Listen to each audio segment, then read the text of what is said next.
নমস্কার বন্ধুরা, কিছুদিন আগে আমি লোটে মাছের কাটলেট আর লোটে মাছের ফিশ ফ্রাই খেয়েছিলাম দোকান থেকে কিনে। কী যে বলবো, দুটোরই টেস্ট ছিল অসাধারণ। সেই জন্য আমিও বাড়িতে বানিয়ে ফেললাম লোটে মাছের ফিশ ফ্রাই। তার আগে একটু দেখিয়ে দিই রান্না করতে গেলে কত রকম প্রবলেম বা অসুবিধার মধ্যে পড়তে হয়। এই দেখুন কর্নফ্লাওয়ার পড়ে গেছে কিভাবে। রান্নাটি করার জন্য পরিমাণ মতন লোটে মাছ নিতে হবে, মানে বাড়ির সদস্য অনুযায়ী কয়েকটা লোটে মাছ নিয়ে নেবেন। আমরা 4 থেকে 5 জন খাবো, সেই জন্য 4-5টা লোটে মাছ নিয়েছি। আর তার উপর দিয়ে দিয়েছি হাফ চামচ নুন, হাফ চামচ হলুদ, হাফ চামচ লঙ্কার গুঁড়ো, হাফ চামচ মতন গোলমরিচের গুঁড়ো আর অর্ধেকটা লেবু। আমি একটা বড় চামচের হাফ চামচ করে গুনে বলছি, আপনারা ছোট চামচ হলে 1 চামচ করে দিয়ে দেবেন সব কিছু। বন্ধুরা, আপনারা লোটে মাছগুলোকে ছোট ছোট করে 2টো অথবা 3টে টুকরোই কেটে নিতে পারেন। আমি গোটা লোটে মাছের চপটাই খেয়েছিলাম, সেই জন্য আমি গোটা লোটে মাছের চপ বানাচ্ছি। মাছগুলোকে সব কিছু দিয়ে মাখিয়ে 10 মিনিটের জন্য এভাবে রেখে দেবেন। একদিকে ম্যারিনেশন হতে থাক, অন্যদিকে একটা প্যানের মধ্যে বেশ কিছুটা সাদা তেল দিয়ে দিচ্ছি। সাদা তেলটাকে খুব ভালো করে আমি গরম করে নিচ্ছি, যাতে মশলাটাকে ভালো করে ধরে রাখতে পারে। সেই জন্য ওপর থেকে 1 চামচ মতন কর্নফ্লাওয়ার ভালোভাবে ছড়িয়ে দিলাম। আপনারা চাইলে 1 চামচ ময়দাও ছড়িয়ে দিতে পারেন, যাতে হাতে কর্নফ্লাওয়ারটা লেগে না যায়। সেই জন্য চামচের সাহায্যে ওপর থেকে ভালোভাবে মাখিয়ে নিলাম। এরপরে অপর দিকটা উল্টে নিয়েছি, আর যেই উল্টে নিয়েছি তারপরে 1 চামচ মতন কর্নফ্লাওয়ার ছড়িয়ে দিচ্ছিলাম। আর এই সময় দুর্ঘটনাটা ঘটে গেল, হঠাৎ করে অনেকটা কর্নফ্লাওয়ার পড়ে গেল। আমি কিন্তু এই ভিডিওটার কেটে দেখালাম না, আমি এটাই আপনাদের সাথে শেয়ার করতে চাইলাম যে আমরা অনেক খুশির সাথে রান্না করতে যাই, কিন্তু এইরকম ধরনের দুর্ঘটনাটা ঘটে যায়। প্লেটের বাইরেও কতটা কর্নফ্লাওয়ার পড়ে গেছে। আমি কিছুটা ভালোভাবে মুছে নিয়েছি বাইরেটা, এবং ভেতরে যে কর্নফ্লাওয়ারটা ছিল ভালোভাবে মাছের গায়ে লাগিয়ে নিয়েছিলাম। অন্যদিকে মুচমুচে ব্যাটার তৈরি করার জন্য আমি বেশ কিছুটা বেসন নিয়ে নিচ্ছি। মোটামুটি 1 কাপ মতন বেসন আমি নিয়ে নিলাম।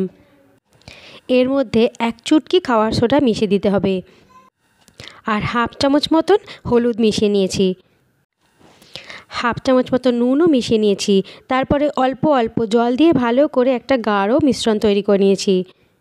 বেশ কিছুক্ষণ ধরে ভালো করে মিশিয়ে নিচ্ছি। একটা গাঢ় ব্যাটার তৈরি হয়ে গেছে। 10 মিনিটের জন্য এটা রেস্টে দিয়েছিলাম। এরপরে মাছগুলোকে বেসনের মধ্যে ডুবিয়ে ভালো করে মাখিয়ে নেব।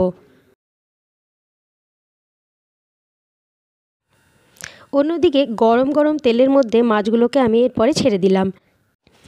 লোটে মাছের মধ্যে হালকা পরিমাণে জল জলা ভাব তো থাকেই, সেই জন্য কিন্তু তেলে দেওয়ার পরে কিছুক্ষণের মধ্যেই ছিটাতে থাকবে। তেল ছিটকাবে না, হালকা হালকা জল ছিটকাতে পারে। আপনারা কিন্তু এটা নিয়ে বিশেষ ভয় পাবেন না। একটু সময় ধরে এক পাশটা ভালোভাবে ভাজা হয়ে গেলে আমি উল্টে দিলাম সবটা। বন্ধুরা, লোটে মাছের কাটলেটও কিন্তু দারুণ লাগে। অন্য একদিন আশা করি করে দেখাবো আপনাদেরকে। ভাজা হয়ে গেছে এক পাশটা, অন্য দিকটা উল্টে দিলাম। বেশ কিছুটা ব্যাটার বেঁচে যাচ্ছিল, সেই জন্য ডবল কোট করে দিলাম। লো টু মিডিয়াম আঁচে বেশ কিছুক্ষণ সময় ধরে মাছগুলোকে ভালো করে ভেজে নিতে হবে। মাছের ভিতর থেকে হালকা একটা জল কিন্তু ছেটা ছিল। অন্যান্য মাছ ফ্রাই করলে কিন্তু এরকম জল ছেটায় না, কারণ লোটে মাছ খুবই নরম মাছ। লোটে মাছের মধ্যে একটা জল জলা এবং তুলতুলে ভাব থাকে। অনেকে আজকাল কাঁটা ছাড়িয়ে লোটে মাছটাকে ভেজে দেখাচ্ছেন। আপনারা কাঁটা না ছাড়িয়েও খেয়ে দেখতে পারেন, দারুণ লাগে।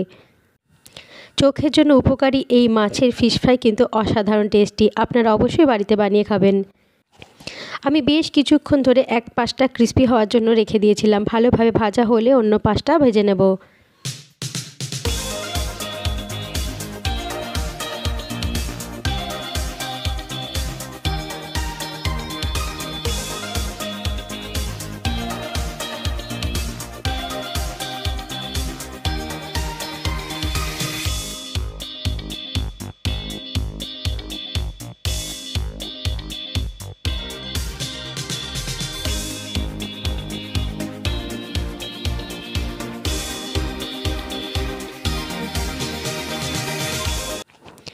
ওই দিকটা ভালোভাবে ভাজা হয়ে গেছে, এরপরে এই দিকটা ভেজে নেব। তার আগে একটু বেসন ওপর থেকে লাগিয়ে নিচ্ছি। বন্ধুরা, অল্প একটু বেসন ওপর থেকে দিয়ে আমি আবার উল্টে দিলাম। এরপরে বেসন যে দিকটা দিয়েছি সেই দিকটা মুচমুচে করে ভাজতে হবে। বেশ কিছুক্ষণ সময় ধরে ভাজতে হবে, যাতে ভিতর অবধি ক্রিস্পিনেস আসে, যতটা আসা যায়, কেননা ভিতরটা কিন্তু অনেকটাই তুলতুলে হবে। বেশিরভাগ বাঙালি ঘরেই লোটে মাছ খেতে দারুণ পছন্দ করেন। লোটে মাছের ঝুরা, লোটে মাছের চচ্চড়ি, লোটে মাছের তরকারি, কত কিছু। অনেকেই ফেসবুকে অথবা ইউটিউবে লোটে মাছের চপ দেখেছেন, অথচ এখনও করে উঠতে পারেননি। আসছে ছুটির দিনে অবশ্যই একবার বানিয়ে বাড়ির সকলকে তাক লাগিয়ে দিন। বেশি কিছুই তো লাগলো না, পেঁয়াজ বাটা, রসুন বাটা বা আদা বাটা। এমনিতেই খেতে অসাধারণ লাগে। আপনারা চাইলে পেঁয়াজ বাটা, রসুন বাটা দিতেও পারেন। আমি কিন্তু পেঁয়াজ বাটা, রসুন বাটা ছাড়াই খেয়েছিলাম। শুধু ভাজার পরে ওপর থেকে গোলমরিচের গুঁড়ো ছড়াতে ভুলবেন না।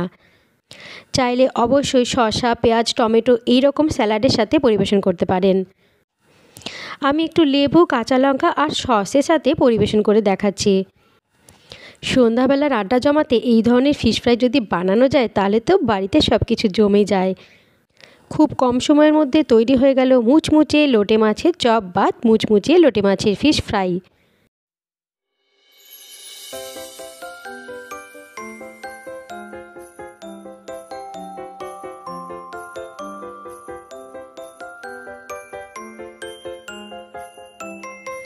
কোনো কিছু বানালে আমি তো অবশ্যই মাঝে মাঝে টেস্ট করে দেখাই। সেই জন্য আজকে আমি তো আর তর সইতে পারছিলাম না, কখন একটু টেস্ট করে দেখাবো।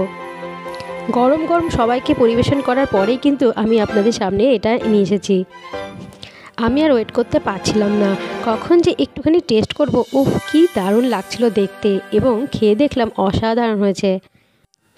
আমার মনে হয় পেঁয়াজের সাথে এটা বেশি ভালো লাগবে না, এটা লঙ্কা, শসা এই ধরনের স্যালাডের সাথে বেশি ভালো লাগবে। বন্ধুরা, ক্যামেরাটা অফ করতে তো ভুলেই গেছিলাম। খেতে এত টেস্টি লাগছিল যে আমি সামনে বসে খেয়েই যাচ্ছি। আপনারা অবশ্যই একবার বাড়িতে বানিয়ে খেয়ে দেখবেন।